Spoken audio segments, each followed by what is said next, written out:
안녕하십니까, 코베야 동탄점입니다.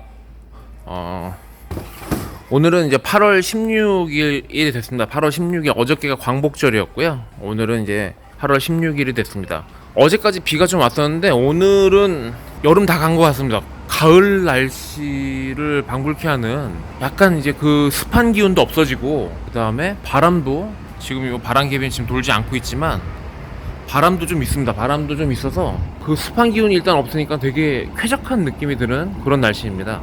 정말로 이제 가을이 시작되는 그런 느낌이 들고요. 오랜만에 느껴보는 되게 쾌적한 그런 날씨입니다, 오늘이. 오늘은 어떤 거에 대해서 얘기를 할 거냐면요. 캠핑을 이제 처음 시작하셔서 이제 많은 분들이 텐트를 장만하시고 뭐 테이블 의자를 장만하시고 그렇게 해서 캠핑을 이제 시작을 하셨는데, 처음 캠핑을 시작하시는 분들에게 저희가 잘 권해드리지 않는 세 가지가 있습니다. 왜냐면은 캠핑을 처음 시작하시면서 이제 짐에 대한 압박을 상당히 많이 받습니다. 근데 거기 그런 분한테 제가 이게 필요합니다, 저게 필요합니다라고 얘기했을 때 그분들한테 좀 이렇게 반감을 줄 수가 있어서, 제가 이제 한번 다녀와 보시고 필요에 의해서 구매하시라고 하는 그 품목이 한 세 가지가 있는데, 이 지금 보이시는 키친 테이블입니다. 키친 테이블 같은 경우는 일단은 부피가 그렇게 작은 사이즈가 아닙니다. 이 정도 가방 그 접었을 때 크기가 대략적으로 이 정도 나오고, 이게 지금 키친 테이블 좀 큰 사이즈고요. 작은 사이즈 키친 테이블이라고 해도 이 정도 크기의 키친 테이블이 됩니다. 그래서 그래도 테이블이기 때문에 부피를 꽤 차지하는 편이거든요. 그래서 일단은 처음 가시는 분들한테는 제가 많이 안내해 드리기를, 텐트, 테이블, 의자, 그리고 나머지는 집에 있는 뭐 이불이며 버너 코펠을 가지고, 버너 냄비를 가지고, 또 릴선 대신 전기선, 그 다음에 뭐 랜턴을 가지고 계신 게 있으면 그런 거를 좀 가지고 가보라고 말씀을 드리고요. 이런 키친 테이블 같은 경우는 한번 다녀와 보셔서 다른 집들이 어떤 걸 쓰는지 보고 결정을 하시라고 이제 많이 말씀을 드리는 품목 중에 하나입니다. 확실한 거는 상당히 많은 분들이 선택을 하시고 계시고요. 그 다음에 이거를 저희가 뭐 말씀을 드려서 하는 경우가 아니고, 대부분 얘네들은 처음에 장만하시는 분들이 사가시는 게 아니라 한두 번 다녀와 보시고 필요에 의해서 대부분 구매하시는 거기 때문에, 저희가 굳이 말씀을 드리지 않더라도 손님들이 선택에 의해서 구매를 하시는 그런 품목 중에 하나입니다. 키친 테이블 종류 이렇게 크게 한 세 가지 정도 반부로 된 키친 테이블이 있고요. 그 다음에 일반 투웨이 키친 테이블, 미디움 사이즈, 그 다음에 라지 사이즈, 이렇게 두 가지로 준비가 되어 있습니다. 그래서 이렇게 키친 테이블 같은 경우는 이제 그렇게 좀 다녀보신 분들이 많이 결정을 하시는 부분이시고요. 그 다음에 두 번째로 말씀을 드릴 게 있다면은 이 화로입니다. 물론 이제 화로가 있으면 상당히 좋습니다. 화로가 있으면은 그 고기를 구워 드시거나 아니면 파이어 캠프를 했을 때 상당히 이제 맛있는, 불맛이 나는 고기를 구워 드실 수가 있기 때문에 손님들한테 준비를 하시면 상당히 좋고요. 그 다음에 저녁에 이제 좀 쌀쌀해지면은 불멍하면서 시간을 때우기에도 상당히 좋은 그런 제품입니다. 근데 문제는 일단은 무게가 상당히 무겁고요. 그 다음에 부피도 많이 차지하고, 마지막으로 가장 큰 문제는 뒤처리입니다. 이거 화로를 닦는 게 보통 일이 아니거든요. 그래서 어느 정도 이제 제가 닿는 부분은 어느 정도 포기를 하고, 제가 음식이 닿는, 고기가 닿고 우리 새우를 굽고 조개를 굽고 하는 그 그릴 부분은 깨끗하게 닦아야 되잖아요. 그런 부분에서만 조금 관리를 해주셔야 되고, 나머지 부분은 깨끗하게 닦는 거를 이제 조금은 정신 건강을 위해서 포기를 하시는 것도 나쁘지가 않습니다. 저희도 처음에 구매했을 때 이 그릴을 닦느라고 한 두어 시간을 한번 닦아본 적이 있는데, 그러고 나서 당분간은 또 안 가지고 다녔습니다. 이게 닦는 일이 너무 힘들어서, 기름때도 기름때지만 제 같은 경우는 정말로 안 벗겨지거든요, 한번 태우면은. 그래서 그 다음부터는 이제 윗판만 깨끗하게 닦고 그렇게 썼던 기억이 있습니다. 그래서 이 화롯대 같은 경우도 이제 정말로 있으면 정말 좋지만 꼭 필요한 건 아니기 때문에 저희도 이제 손님들한테 반드시 하셔야 됩니다 라고 그렇게 말씀은 못 드립니다. 그래서 다녀와 보신 분들에 의해서, 그러니까 처음 장만하시는 분 이제 이 화로를 잘 안 하시고요. 한두 번 다녀와 보신 분들이 필요에 의해서 이렇게 화로를 준비하시게 되고요. 이런 화로 같은 경우는 이런 토치도 같이 준비해야 될 것이고요. 이런 토치들도 준비를 해야 되고, 그 다음에 저걸 가져가게 되면 이런 숯들도 숯이나 차콜 같은 이런 것들도 장만을 하셔야 됩니다. 소모품들이죠.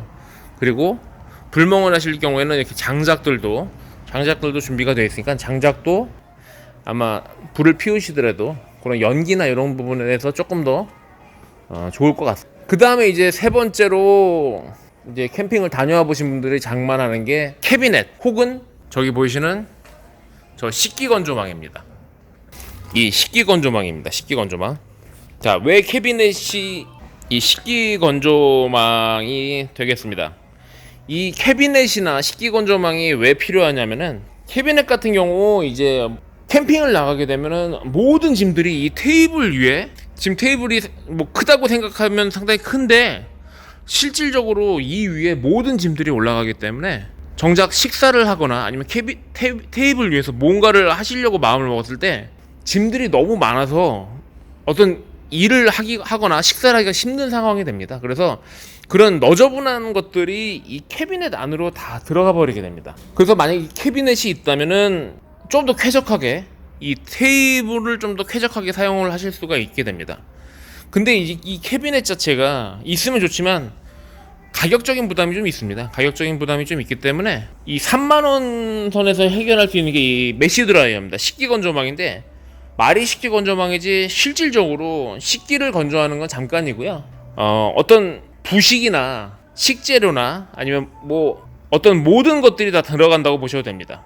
그래서 뭐 약간 좀 무게감이 좀 느껴진다 하면은 이렇게 2단으로 분리를 해서 사용을 하실 수도 있기 때문에 만약에 무게감이 좀 있다 싶으시면 분리를 해주시면 됩니다. 이 식기 건조망 같은 경우는 아까도 말씀드렸다시피 식기를 건조를 하는 것보다 더 큰 목적은 이런 보관의 용도가 좀 더 강합니다. 그렇기 때문에 한번 실물을 한번 보여드리면요, 이게 이제 식기 건조망 실물이고요. 식기 건조망을 걸 때는 이렇게 랜턴걸이나 뭐 저런 돼지꼬리를 이용해서 직선으로 된 폴대가 있다면은 이렇게 폴대가 이렇게 직선. 텐트, 만약에 텐트에다 건다면 텐트에 업라이팅 폴, 그 180폴이 이제 앞쪽에 문짝을 세워가지고 그늘을 만들어주는 업라이팅 폴이 있을 겁니다. 그 폴대에다가 직접 거셔도 되고요. 아니시면 타프 폴대에다가 걸어서 사용을 하실 수가 있습니다. 지금 이렇게 아까 전에 보셨던 그 식기 건조망이고요. 이렇게 가지고 다닐 수가 있고 중간에 이렇게 자크가 있어서 따로 띄어서 따로 매달아 놓을 수가 있습니다. 그래서 이 식기 건조망이 있다면은 캐비넷의 역할을 얘네가 대신 해줄 수가 있기 때문에 캠핑 다니시는 분들이 아마 오늘 세 가지 제품 중에서 제일 많이 결정하는 그런 제품이 아닐까 싶습니다. 그래서 이 식기 건조망 같은 경우 이제 한두 번 다녀보신 분들은 상당히 많이 구매하시는 품목이시고요. 뭐 조금 여유가 되신다면은 이렇게 폴딩 캐비넷을 하면 좋지만 폴딩 캐비넷 같은 경우는 부피가 좀 나가는 편입니다. 이 상판 자체가 접히질 않기 때문에 폴딩 캐비넷은 조금 부피가 나가기 때문에 이 메쉬 드라이어 식기 건조망 얘네들은 보시다시피 이렇게 망으로 되어 있기 때문에 부피가 거의 나오질 않는 그런 형태입니다. 그래서 한두 번 다녀오신 분들은 이제 상당히 많이 구매를 하시는 품목이 되겠습니다. 그래서 오늘 이제 그 캠핑을 다녀오신 분들이 많이 장만하는 그런 제품 키친 테이블, 그 다음에 저쪽에 보이는 저 화로들과 그 다음에 마지막으로 요 보관을 목적으로 하는 캐비넷 혹은 요 식기 건조망에 대해서 다뤄봤고요. 제 매장으로 연락 주시면 좀 더 좋은 가격에 만나보실 수가 있으니까요, 위 연락처로 연락을 주시면 고맙겠습니다. 그리고 다음 시간에는요, 이 화로나 그 다음에 키친 테이블, 그 다음에 요 식기 건조망 얘네들을 이제 직접적으로 각각 사용하는 방법에 대해서, 테이블 같은 경우는 펴고 접는 방법에 대해서 한번 다뤄볼 거고요. 이 테이블 같은 경우는 기본적으로 이렇게 망이 제공이 되지만, 이렇게 이미지에서 보는 것처럼 이렇게 망이 제공이 되지만 이런 식으로 캐비넷을 또 달 수도 있거든요. 그거는 옵션 사항이기 때문에 이런 캐비넷을 달 수 있는 그런 이제 옵션이 있습니다. 옵션이 있기 때문에 이제 그런 부분에 대해서도 한번 조립을 한번 해보는 시간을 가질 거고요. 분명히 이제 몇 번 다녀와 보신 분들한테는 상당히 메리트 있는 제품입니다. 키친 테이블이라는 종목이. 그래서 그런 거를 한번 해보는 시간을 갖도록 하겠습니다. 이렇게 한 세 가지 정도로 이렇게 나눠지기 때문에 이런 세 가지로 한번 해서 영상을 만들어야겠다라는 생각이 중간에 들어서 실질적으로 오늘 이제 키친 테이블이나 저런 화로나 요 메시 드라이어 식기 건조망에 대해서는 못 다뤄봤고요. 제가 일전에 이 폴딩 캐비넷에 대해서는 한번 한 적이 있었거든요. 그러니까는 폴딩 캐비넷은 그 영상을 참고하시면 될 것 같습니다. 얘네도 조립이 상당히 간단하거든요. 그래서 그 영상을 한번 보시면 될 것 같고요. 구매를 원하시는 분들은 제 매장 쪽으로 연락을 주시면 감사하겠습니다. 훨씬 더 좋은 가격에 만나보실 수가 있습니다. 오늘 영상이 도움이 되셨다면 좋아요와 구독하기 부탁드리고요. 다음 영상에서는 각각 제품의 사용 방법과 조립 방법 혹은 주의사항 등을 한번 얘기해 보도록 하겠습니다. 그럼 오늘 영상은 여기까지 하겠습니다. 감사합니다.